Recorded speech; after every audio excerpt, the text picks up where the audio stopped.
So welcome everybody. Welcome to our webinar, Why Executives Need to Prioritize Process Improvement. We still have people coming in, but we have a packed agenda today, so we're going to go ahead and get started. My name is Daniel Hughes with Mindsy. Mindsy is the global leader in AI-driven process intelligence technology. We're happy to present this today and have James Henderson, the CEO and founder of Mindsy, to present. He's got a full agenda, but if you enter questions in the Q&A at the bottom, we'll try to get to as many of those as we can at the end of the presentation. And any of them that we can't get to, we'll go ahead and follow up on later in the week. So to give as much time as possible to James, I'll go ahead and turn it over to him. Excellent. Thank you, Daniel, and welcome everyone. As Daniel mentioned, the focus of this presentation is really on executive level process improvement. You see a lot of it out in the market today, people talking about process improvement, process efficiency, process intelligence, process mining. But the premise of this webinar is really to talk about the specifics. Let's take away the marketing spiel and let's talk about what you actually get as a business, as an executive, as a sponsor of a project. What are the deliverables and what can you expect to see when you embark on a process improvement journey? And that's what we're going to focus on today. As Daniel mentioned, happy to answer any questions that you may have along the way. I'd encourage you to put them in the Q&A. Hopefully we do have time at the end, but if we don't have time, we'll collect all those questions and we'll try and get responses back to you after the end of the presentation. So let's dive right into the material. So, it's interesting. I talked to a lot of executives throughout the course of the weeks and months. And I think my new favorite saying really is that process intelligence is the new business intelligence. Business intelligence tools came on the scene and they really transformed how organizations thought. They transformed the visibility that organizations were able to get in delivering reports and statistics to the people that needed them. But the reality is those tools have sort of hit their ceiling. As valuable as they are and as essential as they are to operating a business, there's only so much that they can deliver. And when I talk to executives, when I talk to people in and around the process improvement space, they're really trying to find that next level of information that they need in order to drive improvement within an organization. And process intelligence truly is the new business intelligence. It's providing that new layer of insight to organizations that they really never had before. And it's fundamentally different from business intelligence tools because we're looking at things and we're analyzing how our business operates, not as a static set of information or reports, but as a living organism. And looking at it in what does it take to accomplish a task within the organization. And by thinking about your business in that way and by looking at how your business operates with that context, it truly does provide you a whole new level of insight. If you think about what people are getting from it, I love this quote that came from Gartner, where you're looking at organizations who are lowering operational costs by 30%. That is a staggering number. And the reality is right now we're in very challenging times for most businesses, struggling to grow profitability, struggling to grow sales. And you see more and more companies turning inward during these type of challenging times to figure out how do we work better? And that's the bottom line. We want to be able to work better. And process improvement and investing in these types of operational efficiency initiatives are essential to that and extremely beneficial to organizations. So where can process improvement be applied? It's interesting, and I'll talk a little bit more about this as we go through the presentation, but my past, I was actually an operator of a public company. And we were in the manufacturing space. So we manufactured things for our customers. And all businesses that do manufacturing when they hit the shop floor, as it's called, they put on this continuous improvement, process improvement hat.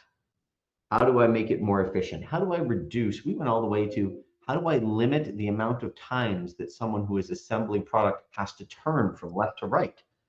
Because those seconds matter. And the more we reduce it, the more efficient, the more volume we can produce with the same amount of resources, all these cascading things. But when you then step away from that and you go into the back end operation or the rest of your business, that mentality goes away. But the reality is, if you keep that mentality, there are so many opportunities within an organization. And why I'm so passionate about it is because when I was operating, I firsthand translated that continuous improvement mentality into the rest of our business. And with a really good team around and supporting me, we were able to see monumental changes within our organization. So when we talk about process improvement, I really encourage people, don't just think of this as a manufacturing type of initiative that's not relevant to my business. It can really be applied to all types of areas of the business, from how do we onboard our customers to loan applications to how do we service and support our customers in the most efficient way, and what does it take for us to provide that service to a customer, all the way down even to software development cycles. Let's look at our software development process and what does that look like, and how and where can we drive efficiency in it. But the idea of process improvement can be applied across every area of your business that is workflow oriented. And the reality is that's really every area of your business, period. They all require a number of steps in order to accomplish a task. And that means that they are ripe for areas that you can drive efficiency in. So what are the problems businesses face when they go through this? There's a couple of key ones right out of the gate, right? Number one is lack of resources. It is a huge barrier to entry when you talk about continuous improvement, process improvement, driving efficiency.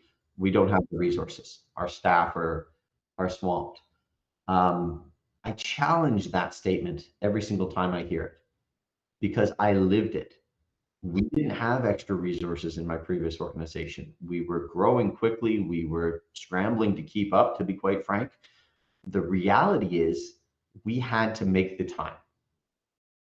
And the choice that myself and my executive team made was we were going to take on an initiative every single quarter because we didn't have full-time resources, but we knew that we needed to get better at what we were doing. So we took our existing resources, set quarterly objectives and projects we were going to work on so that we could implement them and manage that time accordingly, but still take advantage of the initiatives. The other problem organizations face is just, frankly, a lack of visibility. They don't know what they don't know, right? Oh, I think we're running good enough. But the question is good enough really good enough? The answer for most businesses in today's time is no. And they just don't know where to start. All right, I don't have the resources. I don't really know. Nothing's really screaming at me that I see at an executive level, and be careful with that because that just might mean that you're not getting the right information and you just don't know where to look. And these are the type of barriers that organizations face, but you really have to think about light at the end of the tunnel. And you need to pick somewhere to start to embark on this journey because it is so beneficial. And once you've gotten over the hump and you've decided that this is something that your business needs to be investing in, the best thing that you can do is align it to objectives. So for those of you that are on this webinar that are in leadership positions, align a process improvement project to one of your foundational goals for your organization or your department. Because then you can measure success and you can get buy-in from the rest of the team. If you are not at the executive level and you're on this call, the same thing applies. Align it to business objectives that you know your executive team is looking to achieve. That's how you get executive sponsorship. Are you looking to increase efficiency in an area? Do you want to be more agile in these uncertain times? Are you trying to improve quality, reduce costs? You can go down a laundry list of potential objectives, but the bottom line there is tie it to a business objective. Because when you tie it to a business objective, you get the entire team rowing in the same direction, right? Everybody understands this is why we're doing it, this is the outcomes we're looking for, and you will get the support and buy-in you need at all levels. So now we get into the meat of what I wanted to talk about today, and the reason probably most of you are here is, what do you really get, right? Not marketing fluff, not, hey, we get a better business, but what are the tangible benefits that you get when you embark on a process improvement journey? So the first one is visibility. And I think this is not only the first one, but I put it first for a reason, because it is the absolute most important. You need to understand how your business works, not how you think it works, not how it should work, but how it actually works. What does it look like to process a service ticket? What does it really look like to bring on a new customer, to open a new account? What do those processes truly look like? And it is incredible every time I am in and around process improvement, and frankly, even when I did it at my last organization, that you really don't know what you don't know. That you believe things happen in a certain way. You believe that this is the flow. You believe that you have the systems in place. You believe that the team understands exactly what they should be doing to do it properly. And the reality is, it's usually not. And it's not because you have bad people. It's not because your team hasn't put in enough effort. It's usually because no one has stopped and really looked at the business in that way. And that first layer of visibility transforms everything. It gives you ideas on what to work on, where to invest in technology, and a whole laundry list of other cascading effects. But the first benefit is really, now you know. And knowing allows you to make informed steps forward. As we like to call them, data-driven decisions. So in those tangible benefits, and I'm going to go through a few here, reducing waste. Right? Once you start to talk about process improvement, the direct correlation to that is you become more efficient. And as you become more efficient, you reduce waste within your organization. Waste is a killer. And when I talk about waste, I don't just mean manufacturing waste and scrap. I mean time waste. Right? Wasted effort on individuals within your organization means that you need more resources to accomplish the same task when you shouldn't. Improving that process means that you can do more with less. You can scale with your existing resources. You scale more profitably because you don't have to add 10 new resources every single quarter you grow 10, 20, 30%. Because you are maximizing the resources that are available to you today. And there are a number of other knock-on effects that come, but overarchingly, reducing waste drives efficiency. That saves you operating cost, period. A real-world example of that, that I'm quite intimately familiar with, that we've worked with at my new company here, that Mindsy, was in the oil and gas space. And when you talk about reducing waste, it's really interesting when you look at it at a macro versus micro level. And when I mean a micro level, when you talk about having a team of people accomplishing a task, they may have to make a correction. Maybe it's a correction to a purchase order, an invoice, whatever it is, but it's a quick correction. They do it, it takes them 5 minutes and they move on with their day. all of a sudden, when you embark on a process improvement journey and you start to really dive into these things, what you discover is that at a macro level for your organization, you're doing this thousands, tens of thousands, hundreds of thousands of times, depending on the scale of the organization. And it costs you a massive amount of money because you're paying for someone's time in order to make these corrections. And reducing those corrections has a significant tangible ROI that you can now quantify as part of your project and see that return on investment. And as you reduce those corrections, you do get cascading effects of now we can process more with less. We can accomplish more with the same team. So as we continue to flow through these things, another one that I'm quite fond of is as you drive efficiency within your organization, you improve customer satisfaction. A tangible benefit that I think most who look at projects within their organization don't think about. That improvement in customer satisfaction drives repeat customers. It drives your customers to invest more with you, whatever they are doing. But it is directly correlated. If you've ever worked in the retail world, there's a rule of 10. One unsatisfied customer costs you 10 customers, who cost you 10 customers. So you end up losing roughly over 100 customers for one dissatisfied customer. And your customer interactions come across and span your entire business. So they are, how do we support and service them? How do we process what they're trying to buy from us? How do we ensure that if they're buying something from us that we either buy or build, we do that in the most efficient way so that my customers remain satisfied and can rely on our business. You can invest with ROI. Now that you understand how your business operates, you have that level of visibility. Now you can make proper decisions on where to invest.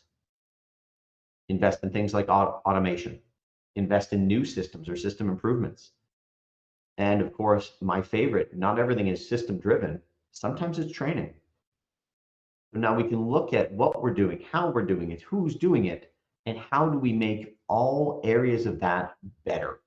How do we work better? And because we now have this visibility as we've really truly invested in understanding our business, future investments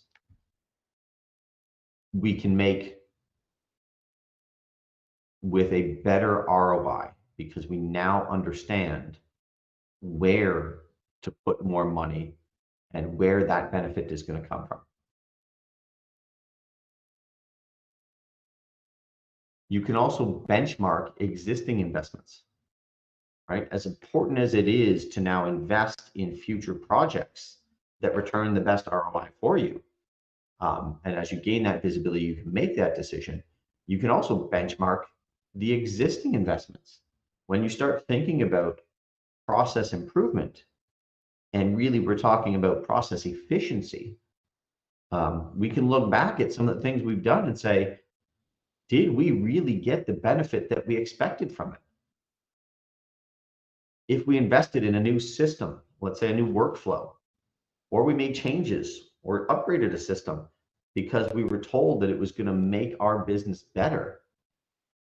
If we know what the process looks like and we've invested in benchmarking it and understanding what the steps are and how long it takes, we can now look back and say, well, previously it took us this and we had this many steps. Did we really make it better by investing in some of these new systems? And if the answer is no, this is your opportunity to figure out why, right? Is there something we can do to tweak that new system to improve that process? But you can benchmark against your investments. So not only making future investment decisions with the best ROI and the best data available, but benchmarking what you've already done.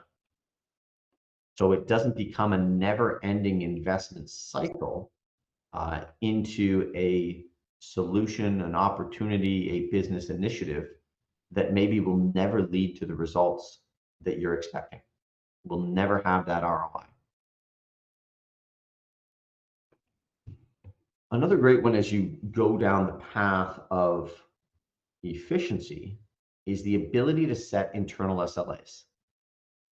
Now, having operated a business, I operate on one premise. Every department should have goals, and within those goals, they should have objectives to try and improve upon them. That continuous improvement mentality, right? That doesn't mean that you set unreasonable expectations of businesses, but you should always be striving to do better. And once you understand the process in any area of your business, you understand the steps that it takes in order to accomplish that task, you can actually now benchmark those steps and start to set your own internal service level agreements against it. How long should it take for us to process an invoice? What should a new customer onboarding be? And a lot of these internal processes will stem across multiple departments, but now you can break it into individual segments. Well, it should take our review department this long. Then it should move over to new customer onboarding and it should take them this long. But now you can truly measure that, ensure that you're hitting those SLAs, and continue to look for ways to improve upon them. A great example of that was a Fortune 500 company that we work with.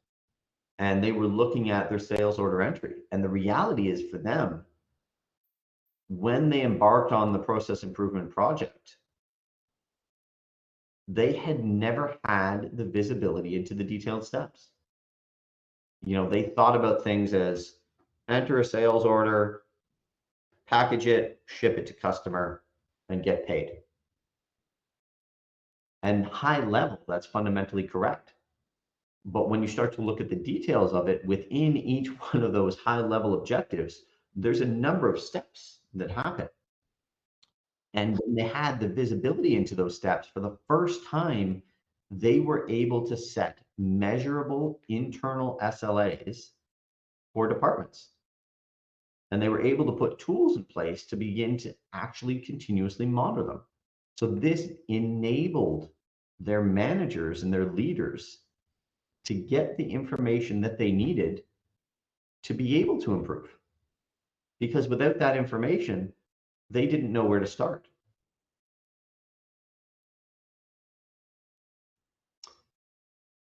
And when you think about organizations operating as a series of events to accomplish a task, right? And it really is a different way to think about your organization. One of the spotlights that you put on the organization is compliance. You now have the ability to better understand the flows within your business, because it all stems back to this idea that we're investing in understanding our business and driving process efficiency.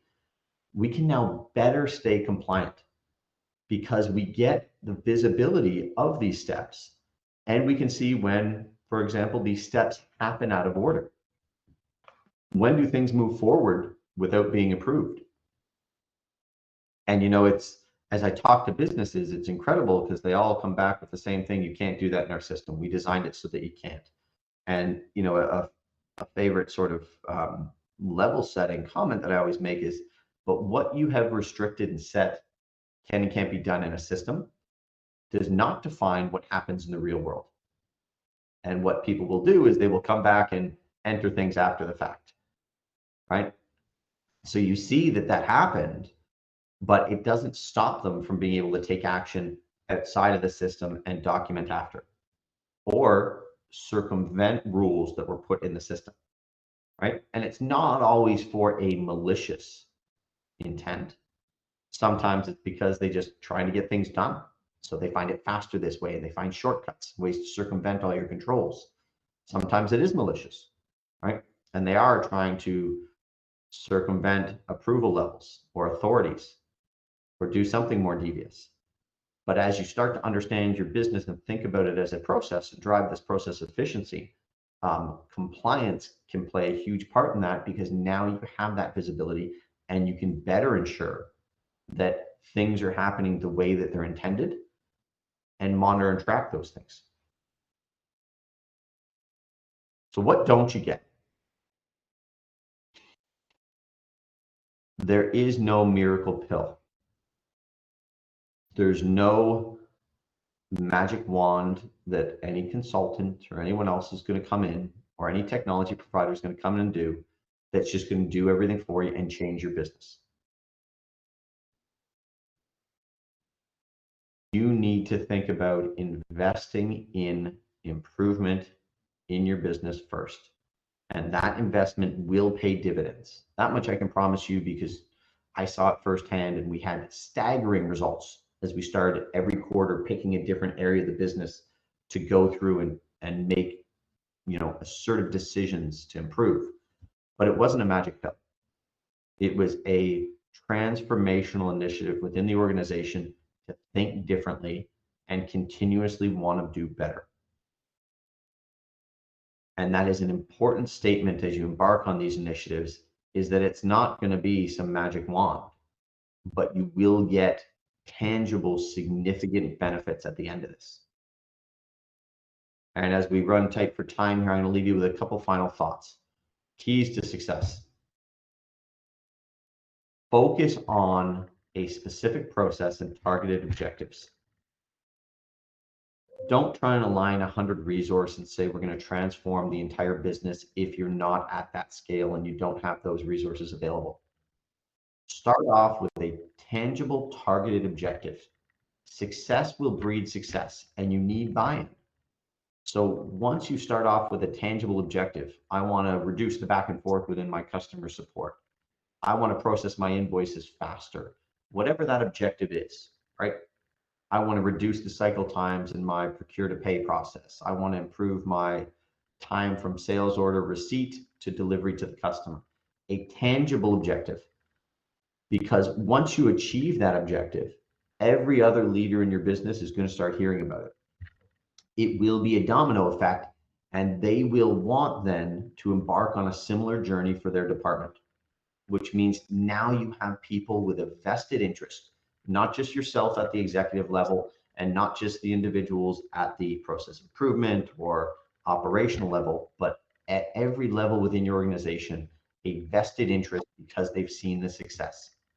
And that allows you to start building this culture of continuous improvement. People who want to continue to strive and do better. As part of this, data will play a key role. We are in a data world. There are software platforms similar to Mindsy being a prime example that will help map, analyze all of the data within your systems to make these initiatives easier and more efficient. But when you start collecting data, don't boil the ocean. You have, even within mid-enterprise style business or size businesses, you have a tremendous amount of data. Don't try and bring it all together at once. Bring together the data you need to accomplish your objective and build. You will find, especially when you start looking at processes that stem across multiple departments, that there are probably multiple systems involved. Don't try and bring it all together. It will be too large of an initiative, and you won't start to see the success as quickly as you could. The other lesson learned here along the way is that from companies that do this, is that sometimes they bring in a bunch of data and they spend months trying to put it all together to get the visibility they want, and it turns out that data wasn't necessary. Start with a foundational system. Start with a core piece of data that allows you to get the visibility into your process so that you can achieve that first objective, and then build. And with that, I know I've used up your time. Thank you everyone who was able to join. Greatly appreciate the time. Again, my name is James Henderson. I'm CEO and founder of Mindsy. We're in the process mining and business process intelligence space. This is a topic that's near and dear to my heart. So hopefully you found this beneficial, and have yourself a great day.